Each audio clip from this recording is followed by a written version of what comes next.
दोस्तों, मुझे कहने में अब कोई गुरेज नहीं है कि आखिरकार भारतीय जनता पार्टी के तमाम नेता जो चुनावों के दौरान कह रहे थे कि उन्हें 400 सीटें क्यों चाहिए, अब वो वही करने पर उतारू हो गए।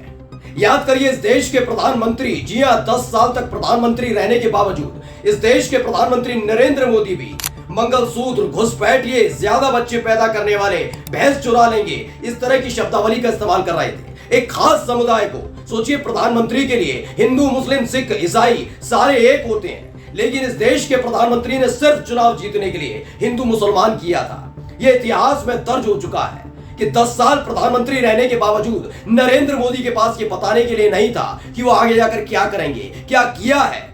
वो हिंदू मुसलमान कर रहे थे और अब देखिए, उसी का पूरा तोहफा इन हिंदूवादी संगठनों को दिया जा रहा है।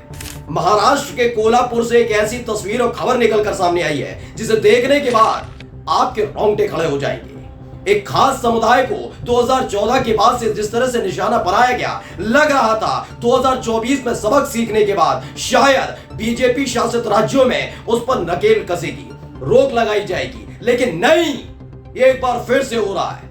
आज मैं आपको दिखाऊंगा कि एक तरफ भारतीय जनता पार्टी के ऐसे नेता हैं जो सड़क से लेकर संसद तक जहर उगलने का काम करते हैं। वैसा ही नारा अगर मुसलमान लगा देते हैं तो उन्हें गिरफ्तार कर लिया जाता है, लेकिन बीजेपी सांसदों के खिलाफ कार्रवाई नहीं होती। वहीं मस्जिदों को अब भी टारगेट किया जा रहा है। नमस्कार, मैं हूं प्रज्वल गौतम और आप देख रहे हैं द हिंदुस्तान पोस्ट।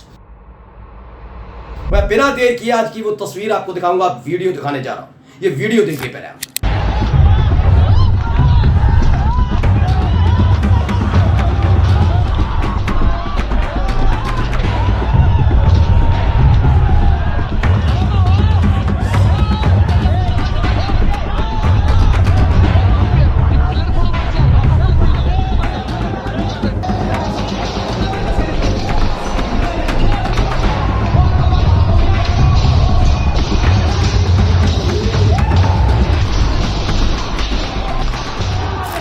तो इसे द मुस्लिम नाम के ट्विटर हैंडल से ट्वीट किया गया। खबर क्या है? इनका दावा है कि महाराष्ट्र के कोल्हापुर में गजापुर इलाका है, वहां पर मस्जिद तोड़ने की प्रक्रिया को सामान्य किया गया। इनका दावा है कि रजा जमा मस्जिद पर बाबरी विध्वंस की तरह हथौड़ा चलाकर भगवा झंडा लगाते हुए, देखिए आप देख भी सकते हैं तस्वीरों में, संभाजी राजे छत्रपति समूह द्वारा अतिक्रमण हटाओ अभियान के तहत योजनाबद्ध तरीके से हमला किया गया। याद करिएगा, लखनऊ के अकबरपुर में तकरीबन 1 महीने पहले ऐसे ही एक मस्जिद को ढहा दिया गया था। वो तस्वीर सामने आई थी, लेकिन वो कार्रवाई नगर निगम की तरफ से और तमाम प्रशासनिक अधिकारियों की तरफ से की गई थी। लेकिन महाराष्ट्र में जो बीजेपी शासित राज्य है, वहां पर ऐसे गुंडे, मवाली और लंपटों के हाथ में दे दिया गया है क्या अतिक्रमण हटाओ अभियान। क्या सरकार ऐसे लंपटों के सहारे चल रही है? कोई अधिकारी नहीं है?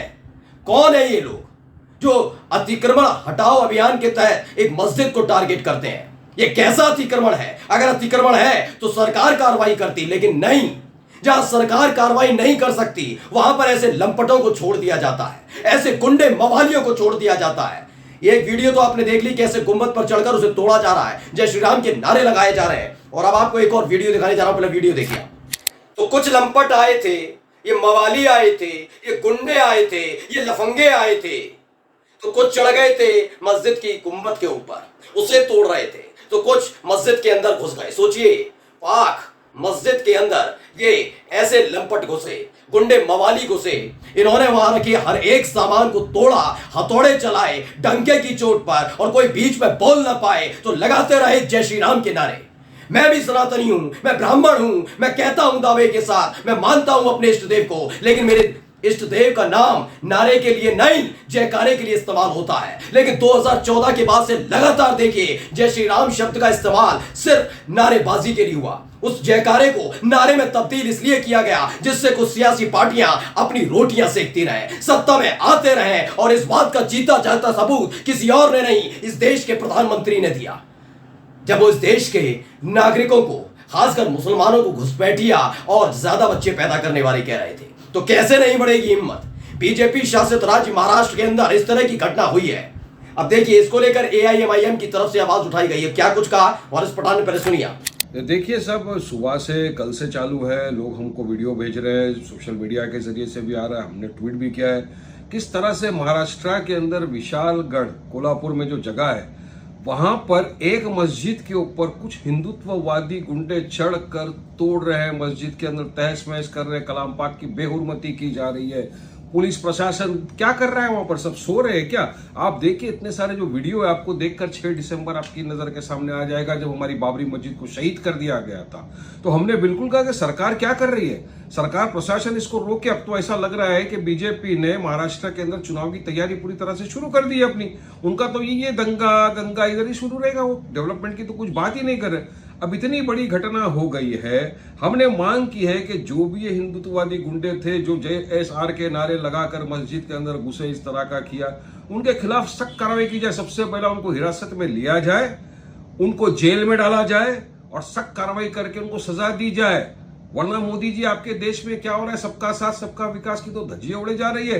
अगर आपको लगता है कि इलीगल अतिक्रमण था, इलीगल तो पुलिस प्रशासन है ना, आपको कानून कायदा हाथ में लेने की किसने इजाजत दिया? और इस तरह से आप जाके मस्जिद के ऊपर, मीनारेट के ऊपर आप मारेंगे, ये हम कभी बर्दाश्त नहीं करेंगे।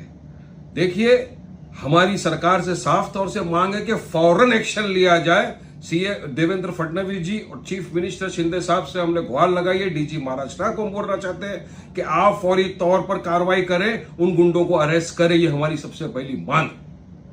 तो इस वीडियो को वारिस पठान ने भी ट्वीट किया था और लिखा कि हम इस घटना की कड़ी निंदा करते हैं। पुलिस प्रशासन सो रहा है क्या? हमारी सीएम महाराष्ट्र देवेंद्र फडणवीस जो डिप्टी सीएम है, जिसे मांग है कि जो भी लोग इसमें शामिल हैं, जिन्होंने मस्जिद में तोड़फोड़ की, मारपीट की और सांप्रदायिक तनाव फैलाने की कोशिश की, उन्हें फौरन गिरफ्तार किया जाए, जेल भेजा जाए और सख्त सजा कानूनी दी जाए। आपको लगता है ये हो पाएगा? ये संभव है क्या? इतिहास पढ़ा नहीं कि अब तक 10 साल का? मैं नसीहत नहीं दे रहा हूं वारिस पठान साहब को, मैं नसीहत नहीं दे रहा हूं AIMIM को, लेकिन मुसलमान, इस मुल्क के मुसलमानों को ये समझना होगा क्या होने जा रहा है। ये क्यों कह रहा हूं? चलिए मैं आपको अभी की एक और घटना बता दूं। सब जानते हैं मुहर्रम का माहौल है, इसे कुछ लोग त्योहार के तौर पर कहते हैं, लेकिन मुहर्रम कभी त्योहार नहीं होता मुसलमानों के लिए। ये एक दुख का वक्त होता है, शोक का वक्त होता है, पीड़ा का वक्त होता है, लेकिन उस पर भी पाबंदी लगाने का काम उत्तर प्रदेश के अंदर किया गया। देखा था हथियार नहीं लहराएंगे, नहीं लहराए गए। मुसलमानों ने कहा नहीं, चलिए आपने कहा ठीक है, मुहर्रम के दौरान हम अपने जो पाक साहब हैं उनको हम याद करेंगे, उनको याद करेंगे अपने खुदा को, लेकिन बड़े संयमित तरीके से। बस एक जगह नारेबाजी हो गई। पहले वो नारा आपको सुनवाना चाहता हूं, सुन लीजिए।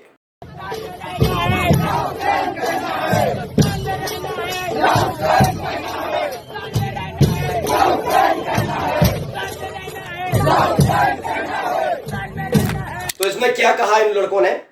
जबकि मैं अपने चैनल पर पूरी जिम्मेदारी के साथ कहता हूं कि इस तरह की नारेबाजी नहीं होनी चाहिए, ये नारेबाजी गलत है। लेकिन क्या कहा इन्होंने?